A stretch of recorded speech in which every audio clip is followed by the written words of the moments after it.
Hello, hello, hello, hello. I hope my microphone is working this week because we've had issues with that before and we should be good on the audio and the video this week. Please let me know if that is not the case. I think we're good. All right. Where are we at? Back from Melbourne. A few days ago? Bit of an earlier return than we would have liked, but I think given the circumstances, I think we played quite well in Melbourne. I think we would have liked to have beaten Mongols in the first match, but you can't win them all. So that obviously meant that we had a pretty rough lower bracket to go through, but. Yeah, obviously only ended up beating Payne with a coach and a sub, so not exactly the biggest best win in the world, but you have to beat who's in front of you. You don't get to choose your opponent. Well, sometimes you do get to choose your opponents, but you don't get to always choose your opponents. Melbourne was what it was. I think we always said it was going to be a bonus event, if that makes sense. We weren't intended to be there, so when we got the opportunity, we just took it and did the best we could. And it was obviously we had to give up Philadelphia for it, which again I'll just remind everyone, we wouldn't have been able to attend with our full roster. We wouldn't have had Holzerk, so it would have been a tougher prospect than perhaps we then going with our full roster, which I think we would have probably gone there and we probably should have won the whole thing. But the prospect of going to Melbourne and being able to earn more VRS points was always going to be for us the most important thing. So yeah, we went there. We took a swing at whoever was there. We took a swing at all the teams, and we did the best we could. So yeah. Melbourne was a fun trip. It was nice to have Jason with us. Jason doesn't get to travel to all the events we go to these days. Busy man, so nice to have him come down and be with us for that event. Sadly, we couldn't show our best form for him, but yeah, it was nice to have him there anyway. You can absolutely ask questions, Sushi Bear QT. I usually keep the questions towards the end and just do them all right at the end. So I will ask for the questions a bit later on if that's okay. Sorry, I'm a little bit. Forgot to mention. I mentioned it last week, but I had a minor surgery today. Had a vasectomy today, so I'm on some painkillers, so I'm not 100% with it, but I'm doing my best, and I'm not in any pain because of the painkillers, but just so you're aware of that. Everything went fine. It was a good procedure. The doctor was very nice considering what he was doing. Felt very comfortable. So that was my fun afternoon, and So where are we at right now? So let's recap. Oh, we kind of have recapped Melbourne. We've recapped Bucharest already last week. So we're pretty much, let's just sort of set the scene, I guess. Do a quick recap, do a quick preview, and then we'll dive into any non-complexity topics. So where are we at right now? Counter-Strike World Ranking. Save Liege. I'll read that one later. Minus Carrigan plus net. Okay, well, HLTV forums are always fun. So, the Valve rankings. We are at April 30th. So, everyone who's not aware, the first Monday of every month is the date currently that Valve sets for the ranking update. So the first Monday of the month here, you can see HLTV had it as official. This was the ranking update that got used for the major, essentially. I think there was a few other events, but the major was the one primarily that this was used for. So the next update that will be going out will be Monday the 5th, which is next Monday. And it's pretty significant. for one reason primarily, and that is, let me just bring up the events list to show you what we're doing right now. So let's switch to this tab. Here we go. So this is the, let's just, whoopsie, can I do this one? This way, whoopsie, this way? There, no, not kind of, that's no, yeah, well, I want me to be big. That'll do. Right. So this event here, it says 450k. It's not. It's more than that. That's like halved because some of it is in club share, but Liquipedia doesn't currently show club share, I think. So that's kind of confusing. Yeah, HLTV has it at $1 million. So that also, there must be some weird prize money given out somewhere, because then there'll be 100k missing from this. Oh, I think there's money. I think there's like 100k of money that goes to like content creation and something like that. I remember Fisher sent us a huge deck at the end of last year about all the money. But anyway, get back to what's relevant. 4 times 4. If you've done your maths, you've done the times table. That's 16 teams. 16 teams are invited. Okay, Liquipedia still haven't fixed this. So I'm going to call them out again. I love Liquipedia, but we need to fix this. This does not mean the 25th of the 5th. This means May of 2025. So just clarify, that's May of 2025, and that update is on the 5th of the 5th. So 16 teams get invited to this event.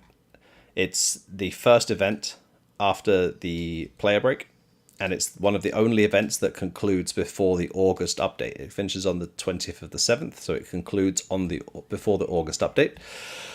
And if we just go back to where we just were, you'll notice we're ranked 14. And realistically, none of these teams here are going to overtake us, or at least certainly not 2 of them. I mean, Pain could overtake us if they did well at Blast Rivals, but they're realistically not going to do that, I guess. I don't know who their second opponent is, actually. Who's their second opponent tomorrow? Well, okay, I mean, they could beat Wildcard. Okay, maybe they could. I mean, then they'd play the loser of Mao's Vitality, right? Because Vitality played Wildcard, Pain played Mao's. So yeah, I mean, it'll be tough for them to put together 2 wins, and I think they'd need 2 wins to overtake us. And even then, we'd still have a one rank buffer, 2 rank buffer actually, because they're ranked 16. So it's very likely, very very likely that we will be in the top 16 teams for Fisher Playground. And even if we're not in the top 16, I would guess that a lot of these kind of teams, the teams who realistically think they're going to be going very deep in the major, will probably decline Fisher Playground and then go straight into Cologne, which is the next event. You see here, Fisher Playground plays out on the 15th, and then Cologne is like basically the week after. Like this is like the Sunday, so then like Monday travel day, Tuesday, Wednesday, first game on Thursday. So most teams I think will probably skip this because it's actually only 3 weeks between the end of this, I think. And maybe I'm crazy. But yeah, the 22nd, so then there's 1, 2, 3. Yeah, it's basically 3 weeks off or something, which is crazy short for the player break. So I think a lot of teams who go deep, who think they will go deep in the major, will not accept this event. That's my guess. So yeah, we will almost certainly get an invite to this event, which is great because that kicks off the start of next season really, really well. $1 million event. And yeah, I mean, the format is GSL group, so you get two matches guaranteed. And then if you get through, you can get 3 matches and then quarterfinals, semifinals, finals. So it's a pretty high valued VRS event, and it's going to be all the good teams. So hopefully we can go out there and have a good start to the season. And what comes after that? Untitled Stream Masters Cologne. So Cologne, the invite date is June.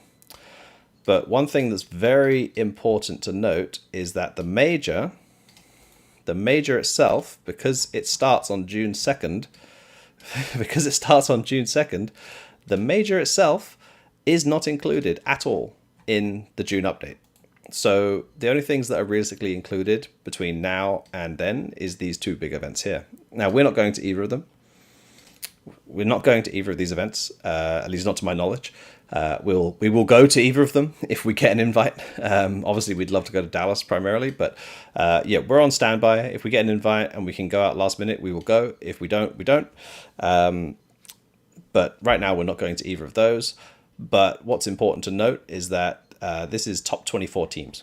So there's 8 teams that go directly to the stage 2, and then there's 16 teams that go through to the first stage of Cologne.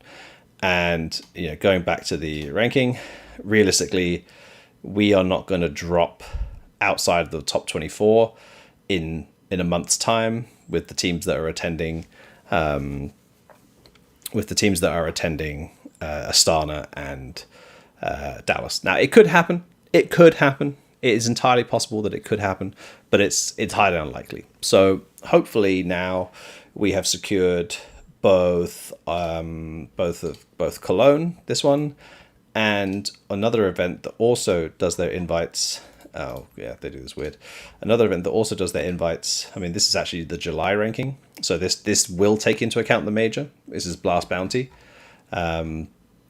This one does take into account the major, but it's it's top 28 teams. So again, I don't expect us to drop below the top 28, and then they still get wildcard invites that they can use to potentially invite us if they felt like we were worthy of a wildcard invite. So yeah, what I'm expecting is that we have pretty much secured invites to Fisher Playground, Cologne, and Blast Bounty, which is a pretty solid start to the next year. Fisher Playground, and I believe the very first stage of Cologne. The first stage of Cologne, I think, ends... Yeah, the first stage of Cologne ends before the August update. Actually, so does the group stage. The group stage also ends before the Cologne update, but the group stage is tied to the playoffs. So the way HLTV split their rankings is the group stage and the playoffs are considered the main event, and the play-in is considered the closed qualifier. So this closed qualifier will count towards the ranking, but the group stage won't. I think that's kind of stupid. I think it should all be one event, but hey, that's how the system works. So the play-in stage will count, and Fisher Playground will count. And then what's really important is that EWC, Blast Open Fall, Fisher Playground 2 are all where are we? So this is Esports World Cup is the July update. So this one counts the major, but doesn't count. This one counts the major, but doesn't count Cologne or Fisher. But then Blast Open also counts the major, doesn't count Fisher. And then Fisher Playground 2 is the same. So again, the major is going to count for a lot of this. So those next 3 events we can't be 100% sure, obviously, but we'd like to hope. And then where are we? So is it Star Series? Hold on, I'm going through the pages now quickly. So Star Series also uses the major as the last update. So the major is very important. I can say that much. Pro League again also uses the July update. So that's also the major, basically very important there. Is it CAC? Yeah, okay. Here we go. CAC also uses the July update. So CAC, also July. And then Thunderpick. Thunderpick is weird. Thunderpick uses the August update for these ones. But then when you get through to these qualifiers here, this one uses April, and this one uses... Oh, we don't even know yet what this one uses, but this event's in July, but we don't know what ranking it uses yet, which we should know, actually. This actually should be public knowledge. They're counting it as a tier 2 event, but that's what Liquipedia thinks it is. I don't know if it is. Maybe it is. But anyway, yeah, this one uses August. So what we're basically looking at now is these three events are using, so this one's using May, these two are using June, and then, no, this one's using June. This one, this one, this one, this one, this one, this one, this one are all using the July update. So basically, if you don't perform well at the major or you don't do something at the major, you're in weird position, because that's 1, 2, 3, 4, 5, 6, 7 events all using the same ranking update to qualify to their events.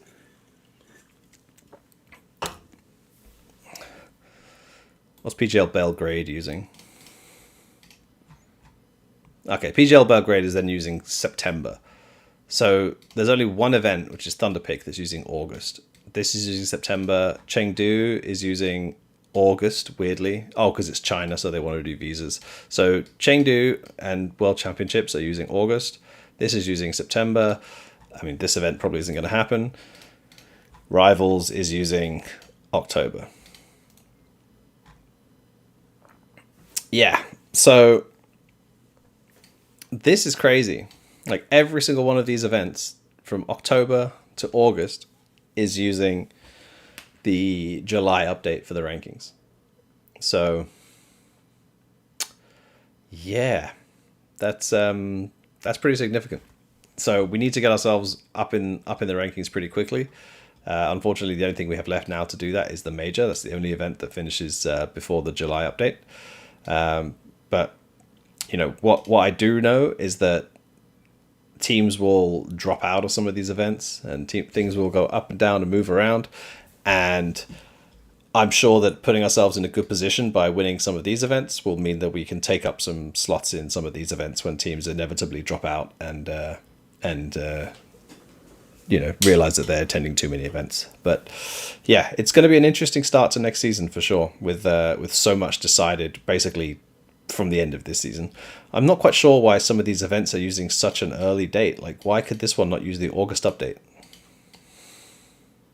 Like, why could Star Series not use the August update? Like, why do they have to be on the July one? I know they want to do qualifiers. When are the qualifiers? Oh, I see. It's because their qualifiers are so early. That's actually kind of scuffed. Oh, all the qualifiers? Wait, the EU qualifiers are in August. When's the 8? So the South America and North America qualifiers are in July. But the EU ones are in August. Is that because they think... I mean, I suppose it's because they're worried about us traveling. Yeah, it's frustrating for sure. It's going to be the same thing that happened last time. So last time when we attended these two events, they did the qualifiers between basically these two events here. So between the 9th and the 14th, like the qualifiers for both Dallas and Blast Open.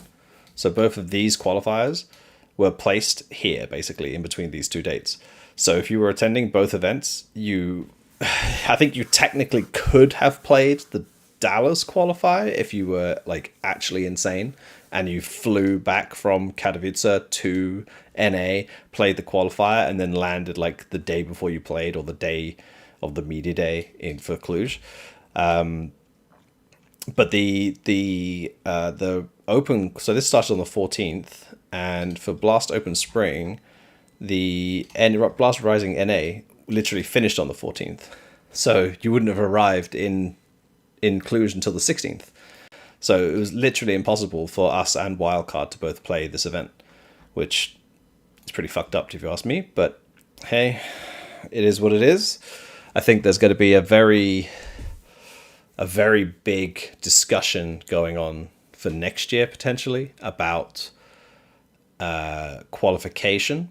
And I know that some TOs, I won't name them because I don't think it's fair. It's early beginnings right now, but I know that some TOs are looking at scrapping regional qualifiers essentially, and kind of doing what I guess Yalla Compass did. Yalla Compass has been downgraded to an A tier event now. I think they're kind of looking at what Yalla Compass did, which is just have a global qualifier. It's in Europe, but it's a global qualifier. So like, yeah, obviously I think we were the only non-EU team actually, so wasn't super global. But yeah, basically I think they're looking at doing global qualifiers where they don't pay any travel support. And what they do is basically say like, hey, all you guys are in Europe anyway, so let's just invite you to a European online qualifier. So at least you can play it now. You can play the qualifier because you're in Europe attending another event, which means that they can schedule their qualifiers sort of in between two events. You know, if an event ends on a Sunday, they can try and do a qualifier on like a Monday, Tuesday, maybe even a Wednesday, and then the travel date for the next event is like on the Thursday or the Friday, and they can sort of try and do that, which is great in theory, except what you're then doing is you're then saying that the only way you can attend a qualifier for a tier 1 event is if you are rich enough to pay your way, which completely fucks over all the teams that don't have any travel support at all, pretty much. And then you're also then saying that because they're global qualifiers and they're invited from the global ranking, if a North American team just isn't in the high enough ranking to get an invite, then there's no global representation because it will just be European and whatever, Asia, South America, whatever, you know, whichever region doesn't have the ranking at that time doesn't get invited, so they have no opportunities at all. And I think that's fucked up myself. I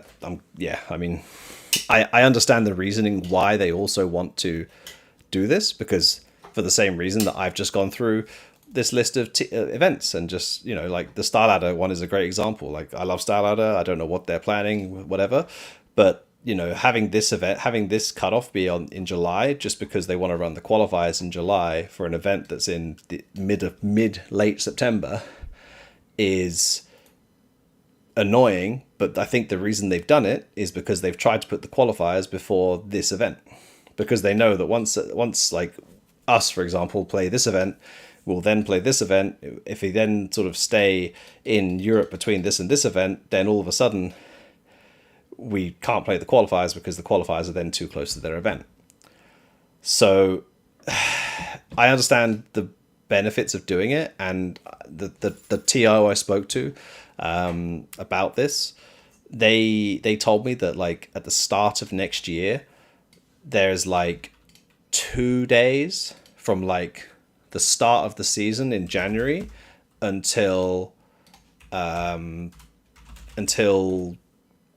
April, I think he said something like that.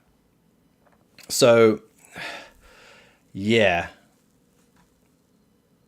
I understand the issue, and I don't think there's necessarily a perfect solution for any of it, because if you offer regional slots, then potentially there's no way for the teams who are attending the current events to play for the later events, which is exactly what happened with us.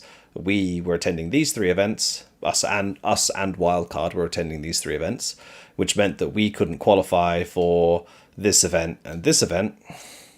So then while we were at home playing the qualifiers, M80 and Energy, I think, M80 and Energy, during Pro League, we qualified for Bucharest. I think it was. I think the Bucharest qualifiers, yeah, between the 5th and the 3rd and the 10th of the 3rd, I'm pretty sure that is, yeah, in the middle of Pro League. So while Wildcard and us were back at home after these 3 events, M80 and Energy went to Pro League and then couldn't qualify for the next event. And then, you know, Melbourne was 100% invite, if I remember correctly, so no one could qualify for that. Rivals was 100% invite, and then we skipped the Astana qualifier. That's on us. You know, I'm not complaining about that one. That's entirely on us. We made a conscious choice to split our events to do the best we could. But yeah, essentially it means that when you're attending an event, you can't qualify for the next event. So it's just like back and forth, back and forth. There's never going to be a consistent there's never going to be possible for a team to consistently break out of the system unless they have, to some extent, like a performance like us in Bucharest, where we sort of broke the ranking cycle and sort of got ourselves into the global tier. But that will only last as long as we keep getting invites. But if every single invite goes out on one day and you miss that day, your season is very weird all of a sudden. Now, I will say there's a lot of events here, like, these two events, they overlap, right? So like teams can't be in Malta and Shanghai at the same time. I think a lot of teams that go to Pro League will maybe not travel to Shanghai, but they might go to Thunderpick because Stockholm to Malta is better than Stockholm to Shanghai. I think there's a lot of possibility, and there's also, I think, an A tier event at the same time, if I remember correctly. Here. So Nomadic Masters Fall, so you can go to China or Mongolia. And of course the Blast Bounty Fall closed qualifier in Europe is also that's literally just the Blast Bounty first stage. I don't know why Liquipedia call it a closed qualifier, but yeah, that's just the first stage. That's in August. So and there's also Rubet Cup, which is online in Europe. So you can play Rubet online in Europe. You can play Mesa in Shanghai, and then you can also play CAC in Shanghai and Thunderpick. So there's a good few events that one week, but beyond that, it's pretty rough to see 1, 2, 3, 4, 5, 6, 7 events basically all being off the same ranking, which is kind of what happened to Gamer Legion, right? Gamer Legion, the ranking went out in the middle of Katowice. So it went out like on the 2nd or 3rd of February, and they missed out on Pro League, although their rankings switched and they went to like 17 instead of 16 or something, or was it 13 instead of 12? I can't remember exactly, but they missed out on this event for sure because of it. This was like they missed out on this event, and I think they also missed out on. Maybe they didn't miss. Maybe that's the only one they missed out on, but they missed out on something because of that. And there was like 4 events that all ran off the February ranking, so it was quite rough. I think it was Blast Open Spring. Bucharest was also. This is weird. I think it was Blast Open Spring, Bucharest. It was Melbourne and Dallas. It was Melbourne and it was Dallas. They both went off the same one. But it looks like they missed out on the invite to Melbourne, but they got it through they went in through the qualifier for Dallas. So that's good.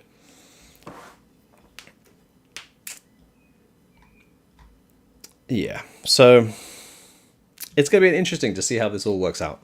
And certainly like going into next year, I think there could be a lot of changes. I don't think every TO will continue on the regional invite system that we currently have. I think that there will be some TOs that will go down this sort of global invite route, and I'm not 100% a fan of it. I think having regional representation is more important than having the best team be able to qualify at all times, if that makes sense. Like if you assume the best team is the team that qualified for the last event, assuming all teams in the region were represented, then that team doesn't necessarily have to qualify for every event, but I think it does also drag down every team by basically meaning that if you try and play one event, you can't qualify for the next event, which obviously is a problem. But at the same time, like it's more important that a North American team has a guaranteed route into every event than it is to have the same North American team have the opportunity to go to every event. And that you can change North American with South American, Asia, Oceania, whatever you want to call it. I stand by that regional representation is extremely important. Obviously, there are some events, Esports World Cup, if they want to go 15 global with 1 Asia slot, sure, whatever, that's fine. But for the most part, like Blast typically have regional representation. Starladder have regional representation. Pro League has a regional representation. I think CAC is full global. CAC will have some regional representation, I guess. I don't think this will be an an online qualifier in Europe. So CAC will have some. But yeah, I think it's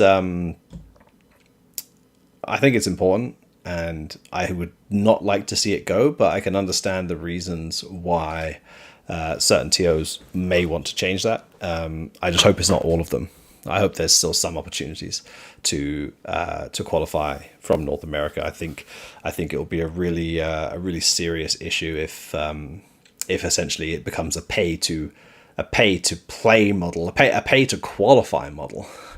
Like if you're a team that doesn't have the funds to be in Europe for a week, which is not cheap. It's not cheap to be in Europe for a week. It's also not cheap to pay for 5, maybe 6, if you take your coach as well, 6 people's worth of flights. It's not cheap to boot camp. Like a boot camp can easily range between, I think the lowest we've paid for a week was like €250 per day. That is per day. And that's like, that was a really good deal. And we did like some content and we gave back quite a lot to them. So, even just boot camp costs at the lowest we've ever paid is like nearly $2,000. Return flights for 7 people can easily be $10,000. Then you've got food. You haven't even factored in a hotel yet. Like hotels can easily be $150 a night. Like, it can rack up really, really quickly. So, you could be looking at 10,000 for flights, 3,000 for hotels, 2,000 for the boot camp. That's $15,000, and that's like I'm only doing like double hotel rooms, not including any food, not including any ground transportation, taxis, trains, whatever it is you need to get there, and like the opportunity to get a boot camp for $250 for a full team for a week is near enough impossible. So, it's. If that's how we're going to go as an ecosystem, then you might as well just move everything to Europe, just shut down every local league, everything, because there's no point. Like it would never work. So I pray to God that, or whatever deity that you choose. I'm not religious, so I don't pray to any god, to be honest. But yeah, pray to whoever you want to pray to, that doesn't happen. I understand that 1 or 2 might happen. But yeah, I really hope that regional representation is preserved. And yeah, as Mazmal just said, also boot camp availability. Like if every team has to boot camp at the same time, no one's going to have the space. And everyone, and then maybe the first 2 teams get some space, and then the rest of them are paying crazy money at somewhere else. I think there's a big issue with this, and I look forward to seeing how it's going to play out. But I hope it doesn't get too stupid, because regional representation is the bedrock of this ecosystem. The game is nothing if it doesn't have global appeal. I think people who remember will remember that CS 1.6 basically devolved into a Europe circuit. Like there was only really European teams. I know EG fielded an NA team for a long time. Jason fielded a North American and a Brazilian team towards the end of 1.6, sort of post CGS, but it was never really the same, and it was mostly just European teams. And CS2 will end up the same way if we don't try and preserve our regional global appeal. So yeah, that wasn't even a rant. That was just me chatting. Sorry. I've just remembered something that I said I would show you guys a long time ago, and I found it. So I'm going to skip over to this straight away. Here we go. Oh my God, what have I done? Here we go. Am I back? I accidentally clicked the countdown. Here we go. Hold on. All right. Oh. I meant to show you guys this a long time ago. Are you ready? Do you remember I said a long time ago that I had my beard waxed on stream at it was the ESL Pro League Season 6 finals in Sao Paulo. Well, here's the video. I don't know if audio is going to send. Let me just see if there's an audio. Also, share tab audio. To share audio, share a tab or screen. Okay, I'm going to share this screen with you. And then I'm going to drag this up there. Here we go. So this is 2016. This is my very last event for ESL when I was working for ESL, and it was the last day of October. So it was like they were kicking off the Movember. So it was like Jason, Machine, Yanko, like all the talent were like kicking off their Movember thing. And yeah, I mean, someone basically said like, does anyone want to wax anything? I was like, you can wax my beard. And yeah. Oh, Sadokist is there as well. Yeah. Henry is there as well, it sounds like. Oh, makes me wince just thinking about this.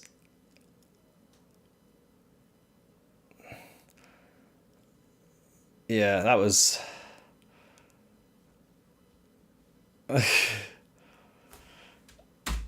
Yeah, that's about it. That's all there was. Yeah, that was... You got no audio. Oh man, I will upload it somewhere, and you guys can have it. I'll post it afterwards.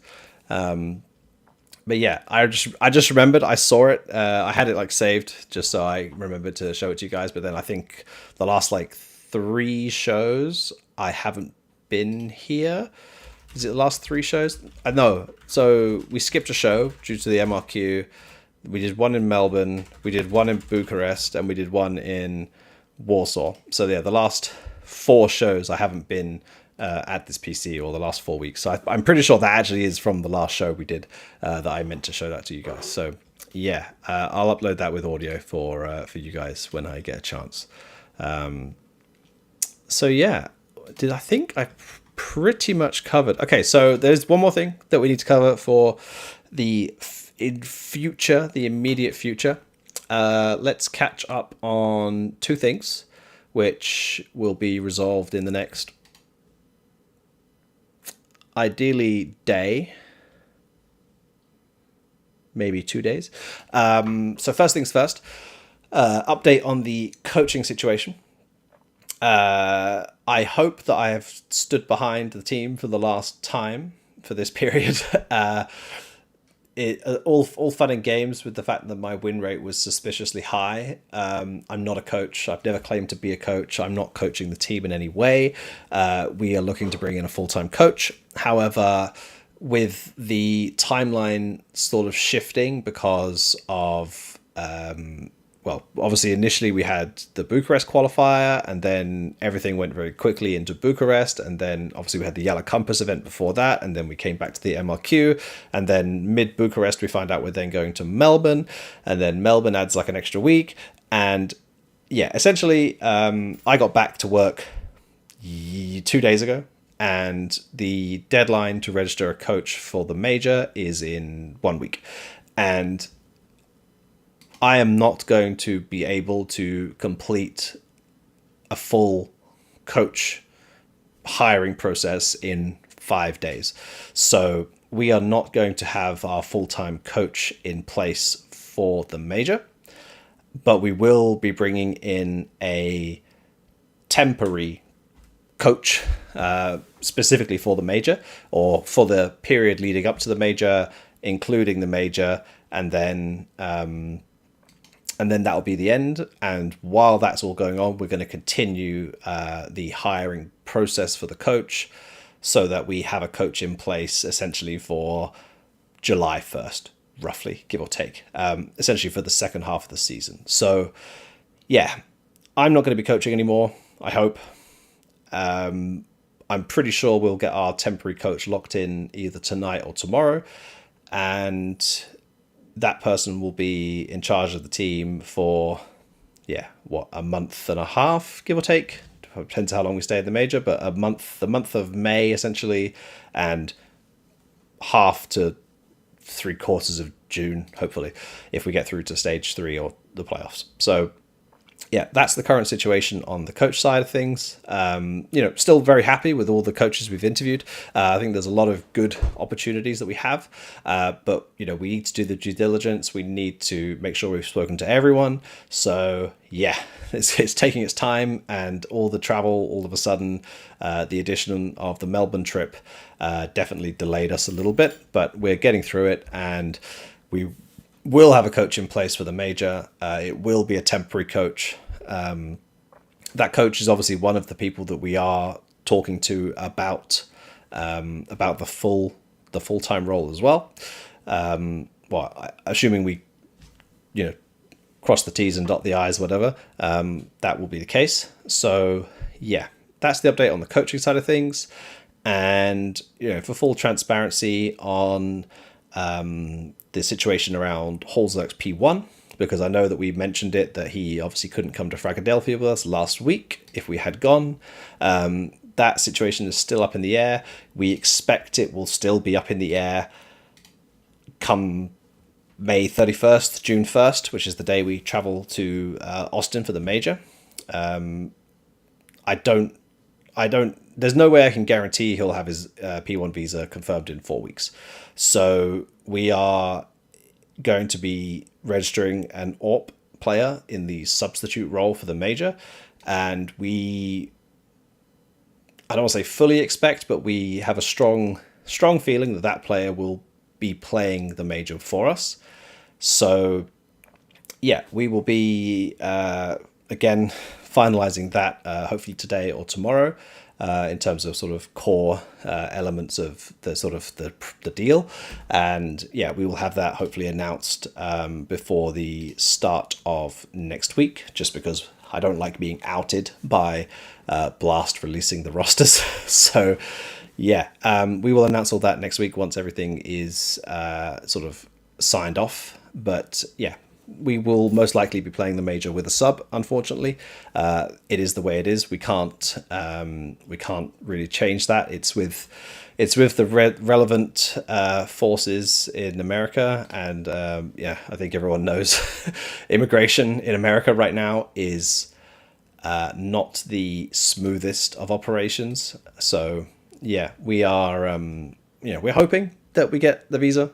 We're hoping that it goes through. But right now we are preparing fully to not have Holzerk with us, and we will prepare with the sub, fully with the sub. And if Holzerk gets his visa, he can jump right back in. And if not. I'm just going to throw this up there now since we can. Have we been scrimming with the sub?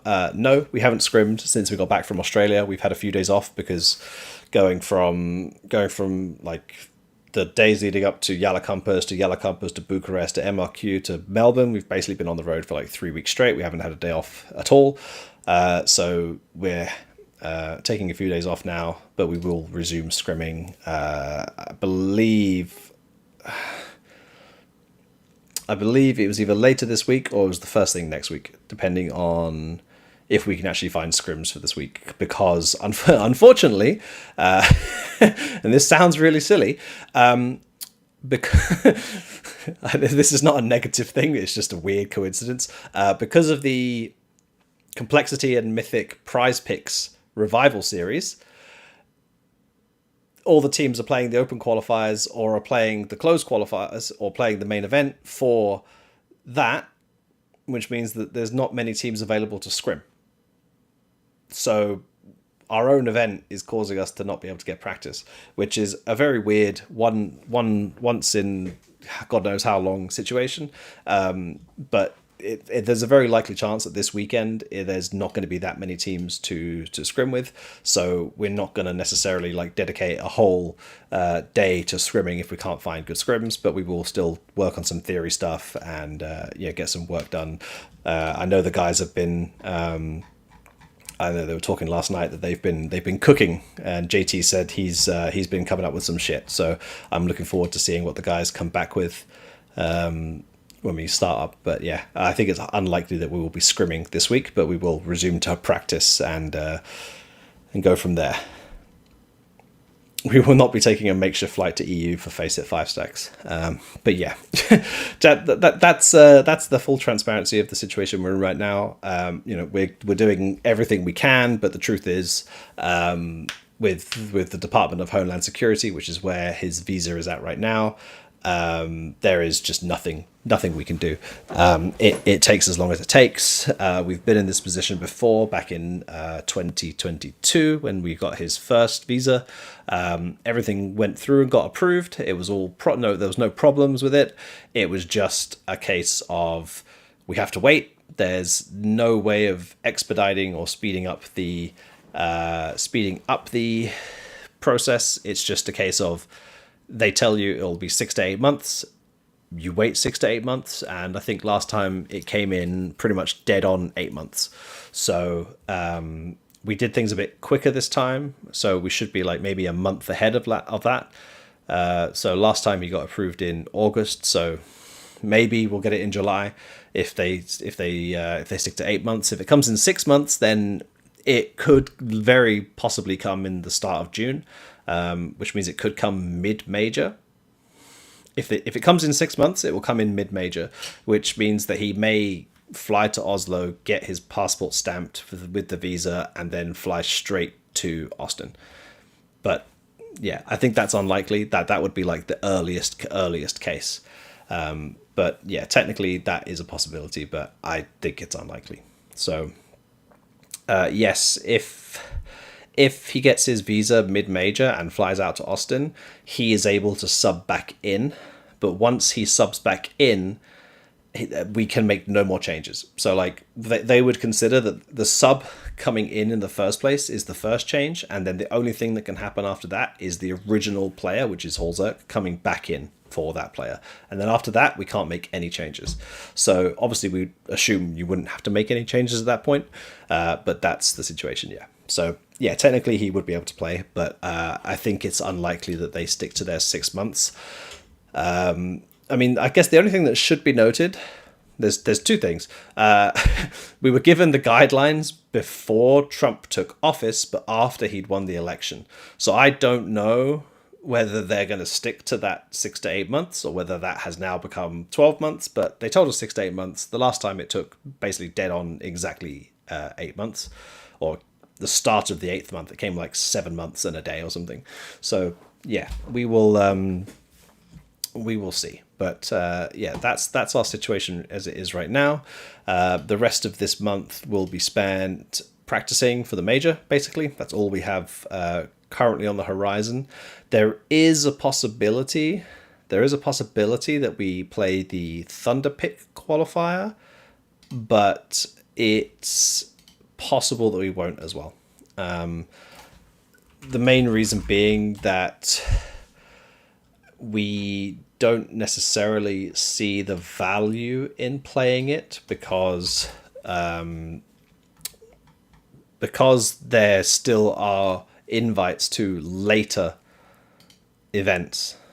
Like Thunderpick has that weird thing I mentioned earlier where they invite to the first event that qualifies to the main event in April, but the main event invites go out in August. And because that event clashes with the Shanghai event and the Mongolia event, the invites across all three of those events are going to go down so far that we're going to end up at one of the events anyway. So rushing ourselves to play a qualifier isn't necessarily in our interests right now. So we will see. Where else are we at? What else happened this week? Was there anything interesting that happened this week? I guess we can look at Fragadelphia quickly. I did catch some of Fragadelphia. I stayed up late to watch my boy Snappy, but then I fell asleep. So I watched the game against Energy, which actually didn't end that late. But then I missed the final because the final was even later than that. But yeah, the match versus Energy was the final anyway. Let's see if we can do. Here we go. Yeah, I heard that Frag had some delays. Is that true? Was it bad? How bad was it? There we go. Don't need to see me in big, do you? Yeah, I haven't seen the group stages because I didn't bother. I'm not going to bother really. I don't think there's anything relevant to look at in the group stage. Sharks. Do you know what actually really confused me? This. I thought getting info were like a shoe in for like this semi final. I don't know what happened here. What did happen here? Carson had a. Oh God. Oh wow. Okay. I'm sorry, Carson. I'm not trying to call you out, brother. But 13-11, and you go minus. Wow. What happened? Did he like crash or something? Jeez. Sorry, Carson. That's a tough one. But having said that, I still think Getting Info should be winning this. I don't understand why they weren't winning this. I just realized I'm not showing you the thing, am I? Oh, it opened in a new tab. I didn't even realize it. Hold on. Let me show you what I'm actually looking at. 1 second. Sorry, this is what I'm looking at. Yeah, obviously this is rough. It's not their map pick, but they still got 11 rounds on CT side, which is crazy. And then this was 13-11. But like, this is what I was looking at here. Again, not trying to pick on Carson. This is the first time I've looked at this match, so I didn't even know this happened. But yeah, in a 13-11, this is crazy. Like, I don't understand how this is really possible. I know Stanislaw had that crazy game last week as well in the online thing, but this is I honestly I thought Getting Info were like I thought Getting Info based off like when we played all these teams back pre Bucharest qualifiers and pre Bucharest when we were still like playing in NA. Like honestly, Getting Info were one of the best teams we played against. I'm really shocked that they lost to Sharks. I'm also really shocked that Blue Jays, BJs, that really needs to be changed. I'm really shocked. I'm shocked that Sharks made the final. I'm not shocked by Nip destroying them. I think that was completely normal. This was a really fun game to watch. I really enjoyed watching this. Tough to take sides. Like taking sides, like do I want NA to win? Like I'm just for everyone's awareness, I'm pretty good friends with Snappy. Like Snappy is someone I worked with way back when. So I do tentatively support Nip because I like Snappy. That's about it. I don't support Nip, but I don't like to see Snappy fail. So yeah, I was pleased that they managed to do this. They obviously had a pretty rough start to the season with everything that happened with the roster changes, and I know that Snappy came out and said that they realized they could have done something better. And if they had a manager like me, they would have realized that, but they didn't. So they went down the rough route. But yeah, it is what it is. But now they should be fine. I think they're pretty good on the rankings, right? They must be like top 40 now. Am I crazy? Where are they? 41. Okay, they've broken the 1,000 point barrier. They've broken the 1,000 point barrier. That's important. I mean, considering like these were the teams that made the MRQ in EU, like Nine Pandas, Medisport, Passion, 500. Like this is basically a prime MRQ for EU. Like they're about where they should have been before the MRQ. If they'd been a little bit smarter and they'd gone to this one, if NIP had just gone to this one, which was before the MRQ cutoff, they probably would have made the MRQ, because I don't see how they wouldn't have had the same result here, or at least like a finals appearance. Like, I mean, Marsborn, Blue Jays, Getting Info, like they're three pretty good teams, but I still feel like they would have beaten pretty much everyone here. So yeah, if NIP had just been smarter about everything, I think they would have made the MRQ. And I'm not going to say they would have made it through the MRQ, but they certainly would have made the MRQ if you ask me. So yeah, this is good for them, but I think they'll still feel a lot of regret about this season. But at least they are in a position now where they should be. I mean, where are they? Europe, because that's more relevant to what they're ranked 27 in Europe. Tier 2 events start at rank 9, so they're actually ranked 18 So they should be getting invites to every CCT, pretty much every event in Europe that's online. They should be getting an invite to now. So that's good for them. Speaking of Fragadelphia, while we're here, Fragadelphia 19. I know people have been asking me about this and whether we're going to go. There's just one issue. 17th to the 20th of July, and as we established, there is an event on the same days. So I regret to say that it's likely that we will not attend Fragadelphia 19, unfortunately. So that is, unfortunate, but we can't be in two places at once. And given that this event leads straight into this event, it wouldn't be beneficial for us to play Fragadelphia, travel on the 21st, land on the 22nd, play Cologne on the 23rd.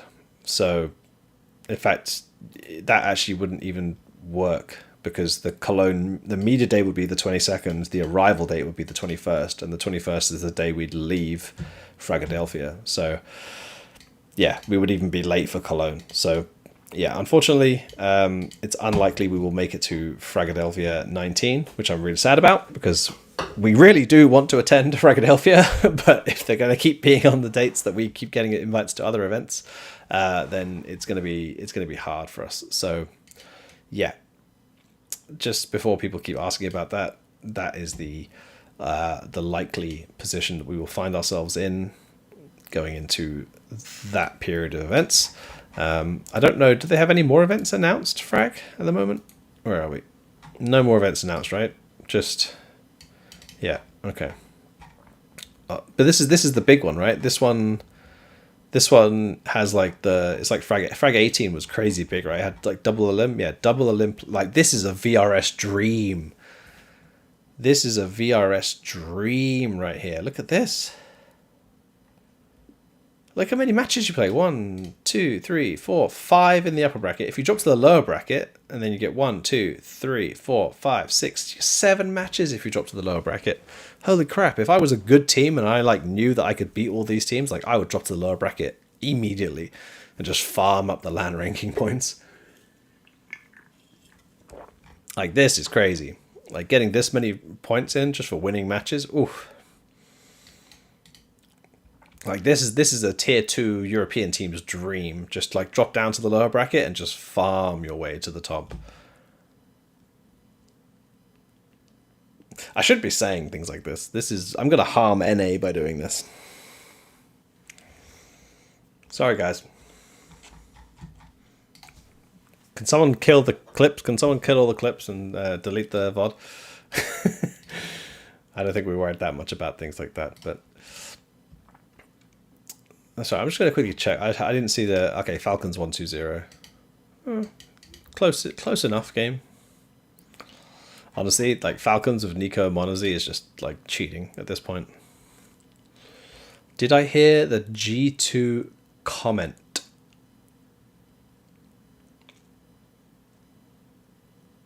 Oh, I don't know what the G2 comment is.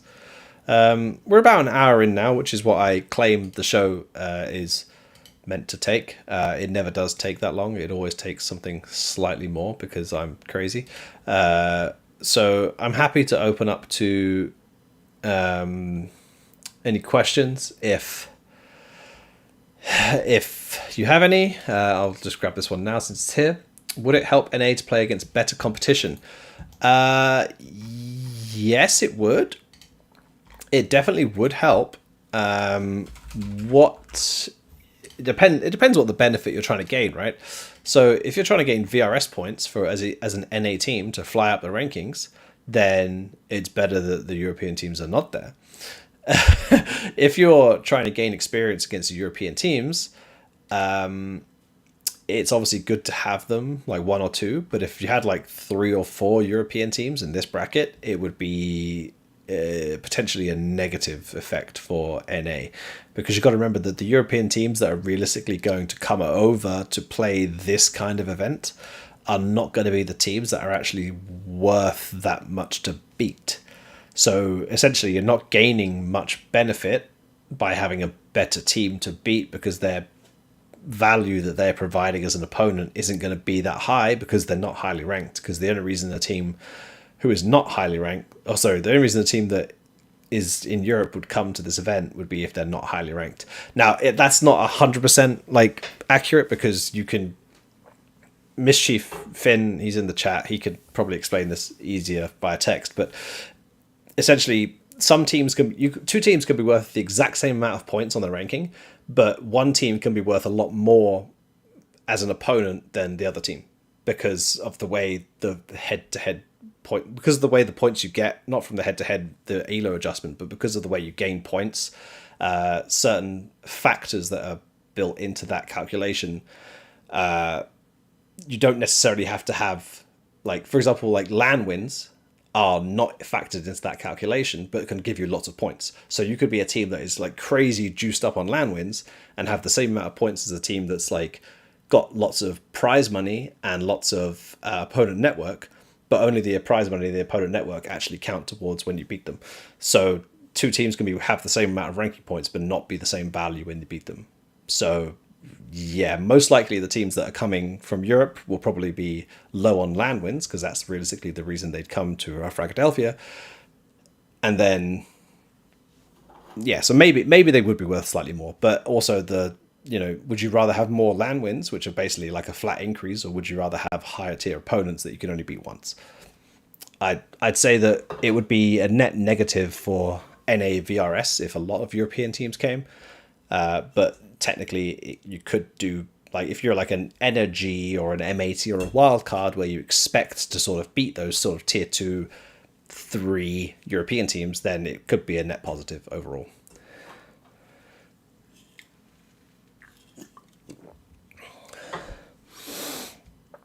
Yeah, thanks, Finn. Yeah, opening up to all questions now, if you guys have any. Sorry, I'm looking up here because I've put you guys up there because I keep looking in the wrong place. And yeah, feel free to... just realized I was showing the wrong tab for ages. Feel free to open up the questions and I will start answering them. But yeah, that's the basic explanation. It's a lot more complicated than that, as people can explain. But the basic situation is certain parts of the ranking are worth more than others when you beat them, and not all teams who have the same amount of points are equal. And I think that's the main key factor there. Who is the temp coach? You will find out when we announce it, and that will be latest the 5th of May, because that is the deadline to submit them. You are welcome. Ooh, my shipment from Hong Kong has cleared customs in Leipzig. Yes. Sorry. Just got an update.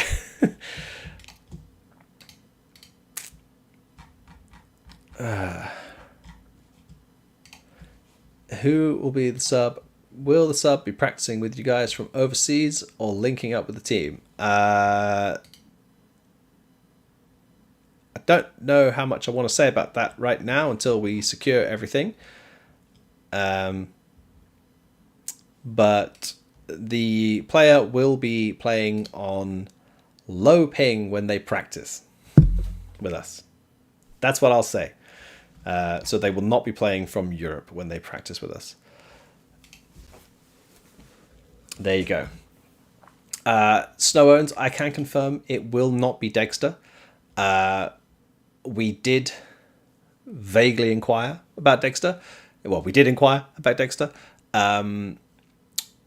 We understand that he has no visa for the US right now, which for us, given that this player is expected to play, most likely, if we couldn't have a visa secured essentially by like today, then we can't register them on the 5th of May hoping that they get a visa in the next 4 weeks, because then we just have two players for the same spot that are both waiting for visas, and that would really just be a poor a poor management decision. So, yes, we did inquire about Dexter because that obviously makes a lot of sense.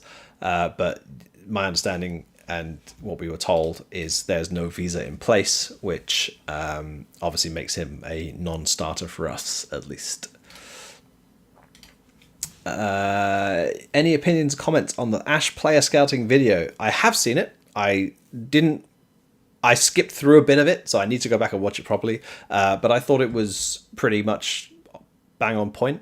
Obviously, the only thing that differs between sort of mine and his perspective, I guess, is that he's coming at it from a tactical sense, and obviously as a coach, and I come at things from like a managerial sort of higher level oversight, whatever.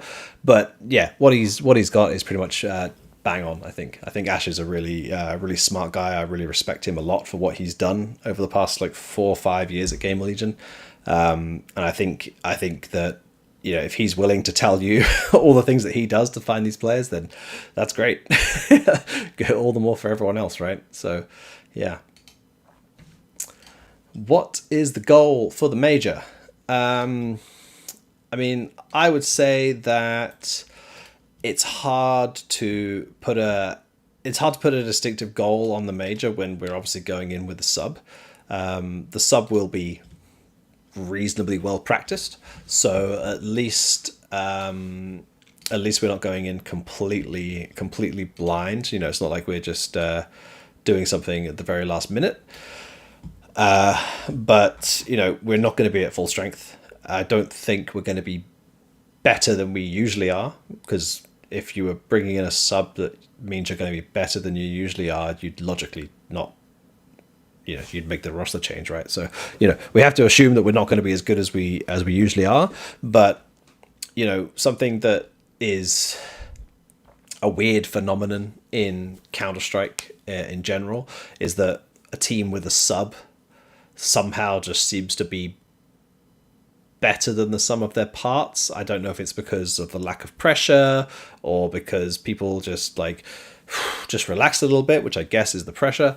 Quite often teams with a sub or teams that are going into an event knowing they're making roster changes somehow just have like a massive glow up and do really well. So, it's possible that we come out and absolutely slaughter everyone.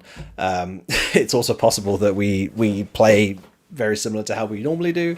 And I would say if we play similar to how we normally do, we should definitely make it through the first stage. I think the first stage should be pretty comfortable for us. Comfortable might be the wrong word, but against the teams we're playing, a lot of them, Metasport, Nemiga, BetBoom, B8, those are the same kind of teams that were in the Yellow Compass qualifier. It was online and BO1s, but we still beat most of them pretty comfortably.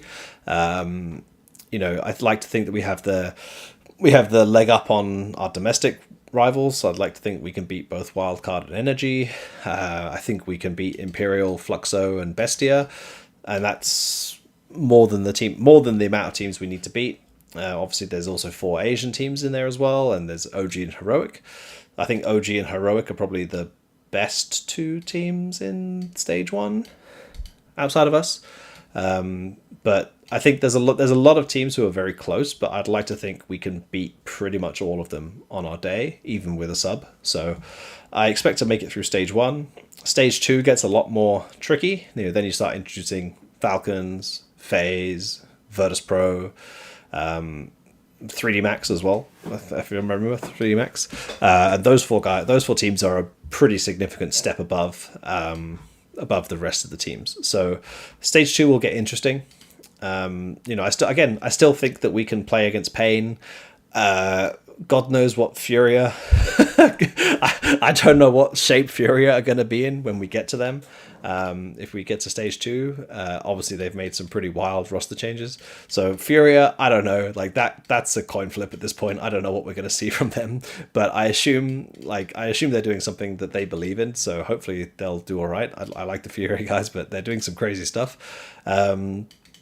Then MIBR and M80 again. I think against domestic competition right now we're pretty strong. So I'd like to think that we can sort of beat all the domestic competition. But yeah, adding in VP, 3D Max, FaZe, Falcons, plus 7 best teams from the stage 1, it's going to be tough to get through stage 2, as it should be. I mean, if you think that Antwerp we didn't make, so obviously now there's an extra stage, so stage 2 is the old opening stage equivalent.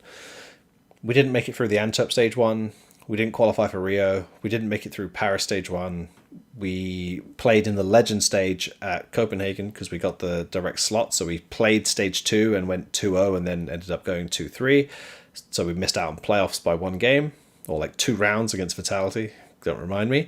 And then Shanghai, we went 2-3 in, well, we went 0-2 to 2-3 in stage 1 there, the opening stage. So we've actually never made it through what is now a stage 2.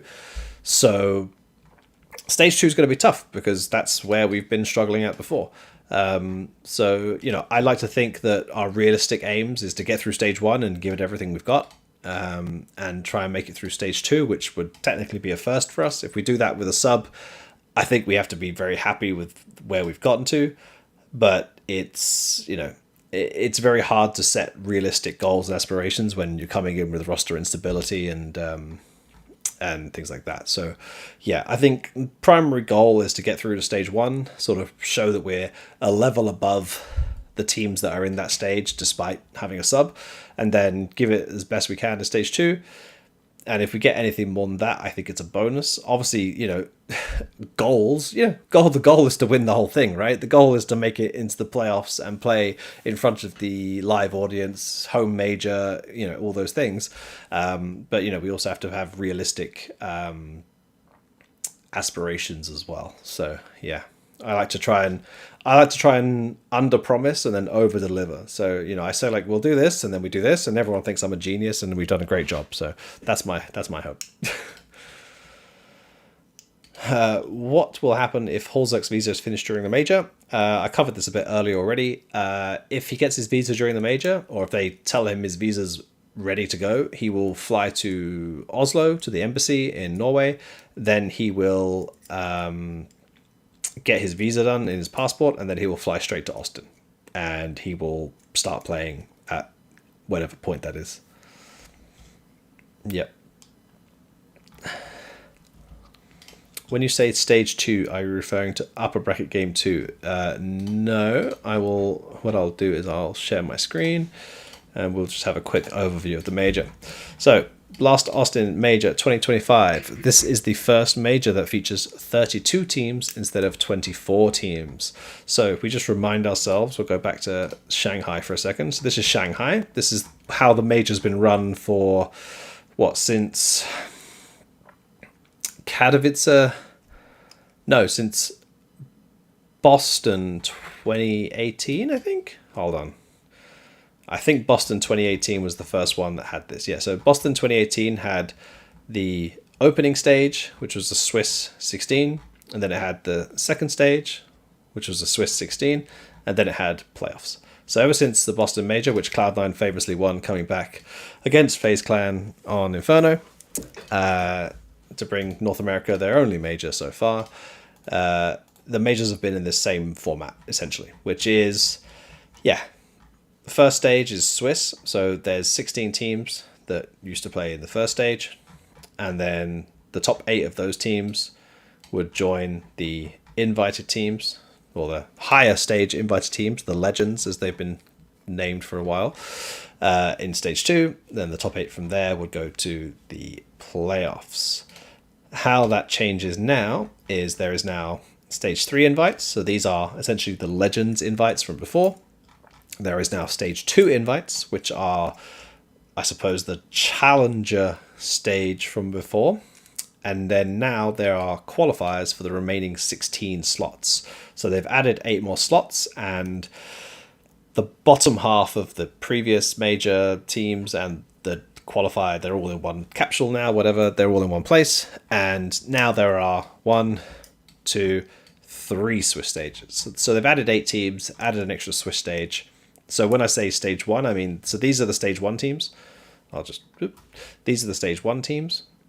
And the top 8 from those teams will join these teams in stage 2. So stage 1 teams play out. Top 8 teams from here will join the next teams in here.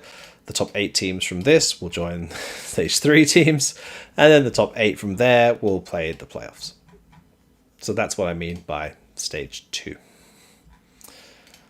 And yes, technically that does now mean that you have to play 2 best of 1s and a best of 3, 2 best of 1s and a best of 3, 2 best of 1s and a best of 3. So you have to play 6 BO1s, 3 BO3s, and you can make quarterfinals.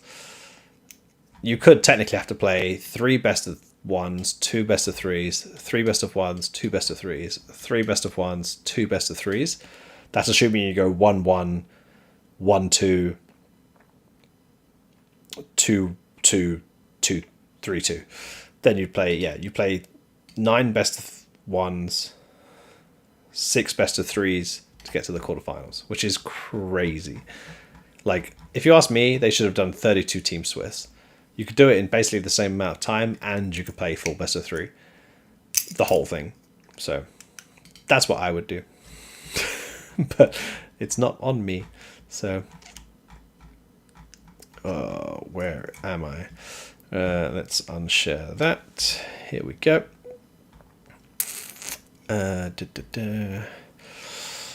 Yeah, classic overtime show. Yeah, that's me. This is the after show for the Untitled CS show.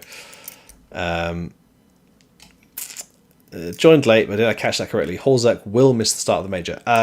Wormshoe, it's possible that he misses the whole major. It's possible that he gets his visa before the major. We don't know, but we are planning for the worst case scenario, which is his visa is not ready for the start of the major or for the major. And due to that, we're registering a sub who is an AWP, basically. And if Holzek gets his visa at any point, he will fly out and play. But it's likely that he won't get his visa in time, and therefore we're just taking a precaution to have a player in place. We will be practicing with that player for the next month because we are assuming the visa won't come in time.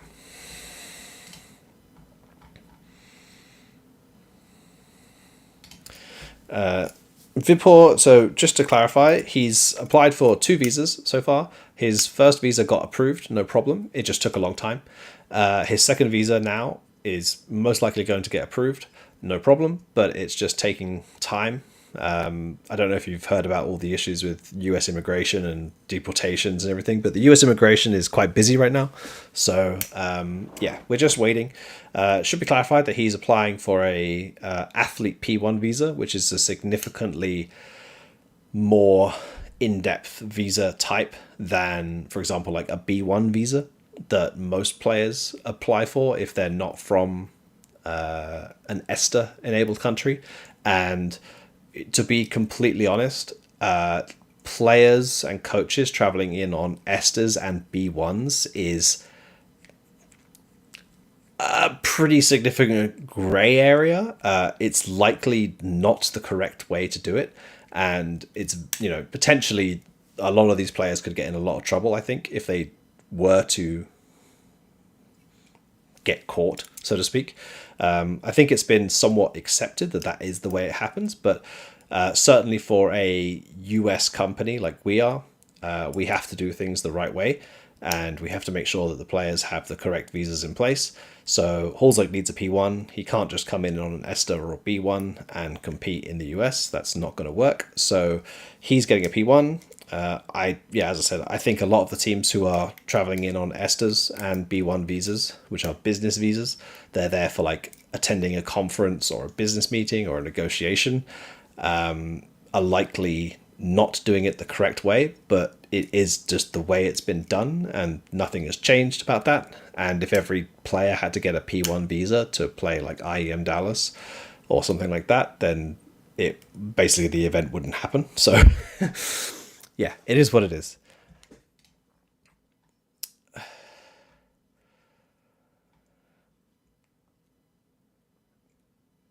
I think we're all about out of questions right now.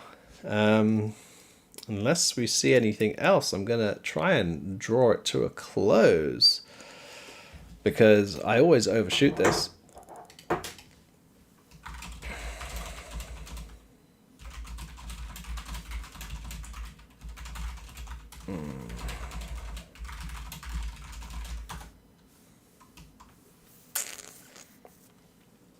So just I'll just pop this up. So Vipor. So far, Holzerk has missed 2 events. He missed IM Dallas 2023, and he missed the Blast Spring Finals also in 2023, which were both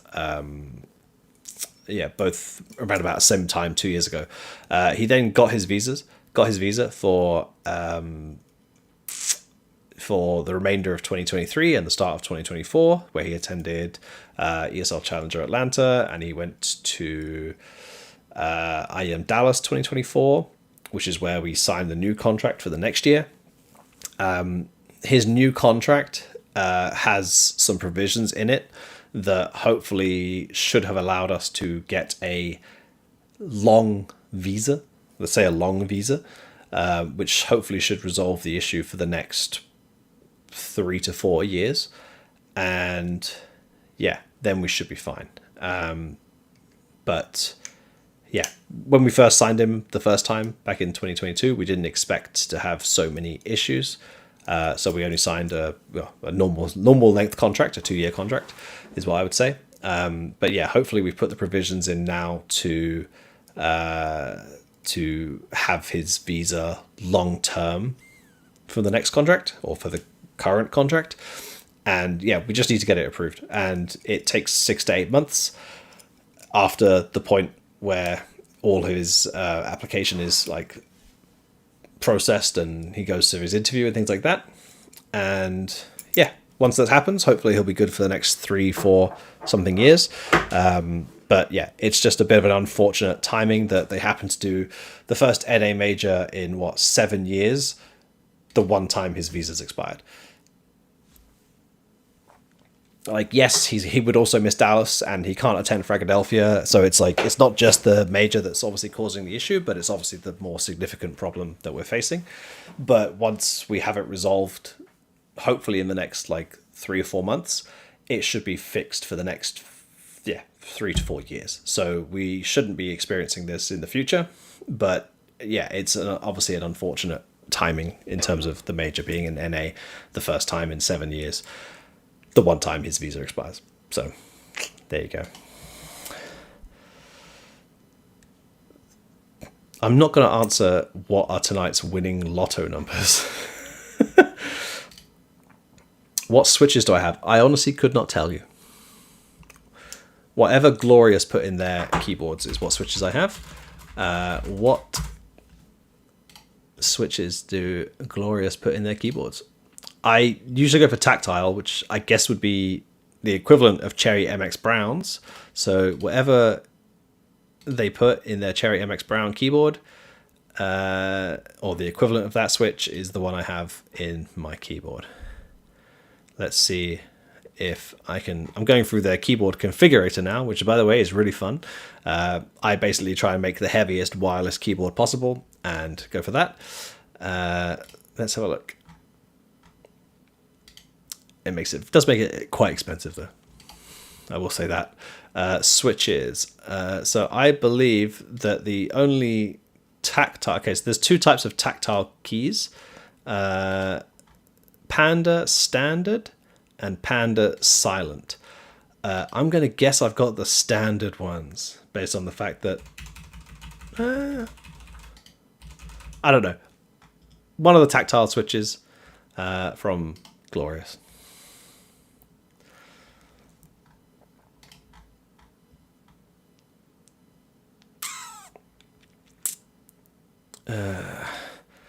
Do you think complexity right now is better than current liquid? I think it would be a fun game to watch. I think Liquid are not, clearly not at 100% right now. So it's a bit of an unfair question to them because they haven't had enough time with Shui to truly know how good they're going to be. So us right now, yeah, I think we could probably beat Liquid. I think we could beat Liquid because they are so new with the new IGL. But I think that the Liquid team that they've built once they get some time will be really good. I think they've got, good players across the board. Like, there's no reason why they can't compete sort of in the top 10, or there's no reason why they shouldn't be competing within the top 10. So I think give them some time and they'll probably be very good competition, probably edge us out. They've been doing that for the past few years in general, except for like the 9 to 12 months that we were better than them after we got Elige. That was silly of them. So yeah, I think right now be a very close game. I think we could edge them out, but I think give them time, and I think Liquid will be a very good team. I think a team with like Nerts, Twists, Naf, Shui, and Ultimate's like not bad either. Like they've got a very good team, so I think they'll be very good soon. Any more questions? We've got half an hour over. That's actually pretty good for me. So unless I see any more questions in the next minute or two that I feel are worthwhile answering, I will skedaddle for the evening. I'm not going to promise anything. But I am going to make it my life's goal and mission that next week, either the AWP sub or the coach sub, either of them, one of them, I'm going to aim to get them on this show next week. I'm going to try. But I can't promise anything because I'm not a miracle worker.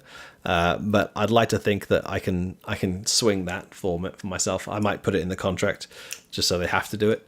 But yeah, I'm gonna try and hope to get one of those guys on, because I haven't had a guest on yet. Apart from I had Danny, I had 60 on the stream when we were live in Warsaw. That was fun.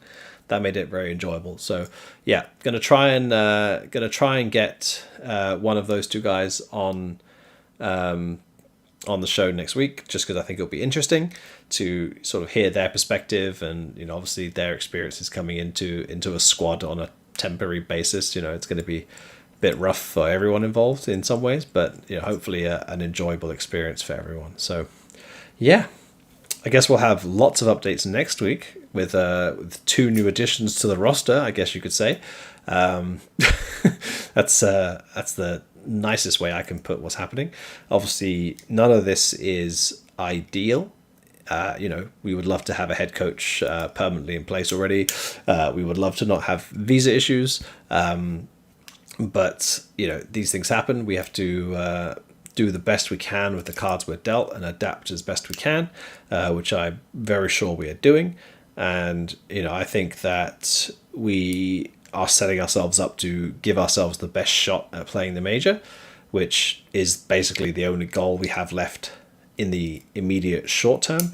But we're also making sure we put in the right processes in place, taking more time to make sure we hire the head coach that we're happy with in the long run is also important as well. So yeah, we're sort of trying to serve the short term by getting in a coach so that the players have someone they can actually work with on a higher level going into the major, but also making sure that we take our time with the permanent appointment so that we also have someone that we're happy with long term as well. So yeah, not an ideal situation for the coaching side. Obviously not an ideal situation with the AWP for the visa as well. But yeah, there's nothing we can do. We can't override US immigration. So yeah, we make the best out of the situation we can, and we go from there. So I haven't seen any more questions. So I'm going to sign off now. Reminder. Oh, where is it? There we go. Reminder. Scan this QR code and you can get wonderful merchandise like this. Get it in before the major. This is, as far as I'm aware, what we submitted for the sticker for the major. So you'll be seeing this on your guns very soon in whatever design that Valve decide. So you can go to shop.col.gg or hit that thing and you can go there. I believe you can also go to col.gg/faceit, and you can join our Faceit clan. I believe there's some good prizes every month to be won. I can't play myself because I am not based in North America, but if you are based in North America, or, well, I said not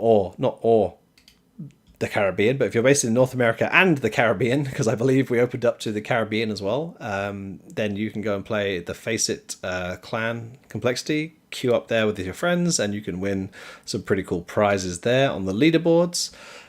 Looks like first prize for this month, which ends, start from the May update, but the first prize for this month was a Lenovo Legion Go, which is a little handheld, like a Steam Deck kind of thing. So pretty cool prizes. So yeah, definitely worth your time if you want to go play that. And yeah, I will see you guys next week when we have obviously some updates on the roster situation, and I guess also the ranking situation for the Fisher invite. So yeah, see you guys next week, and have a great, I guess for most of you, a great evening, because it'll be North America, but for me it's a great night sleep.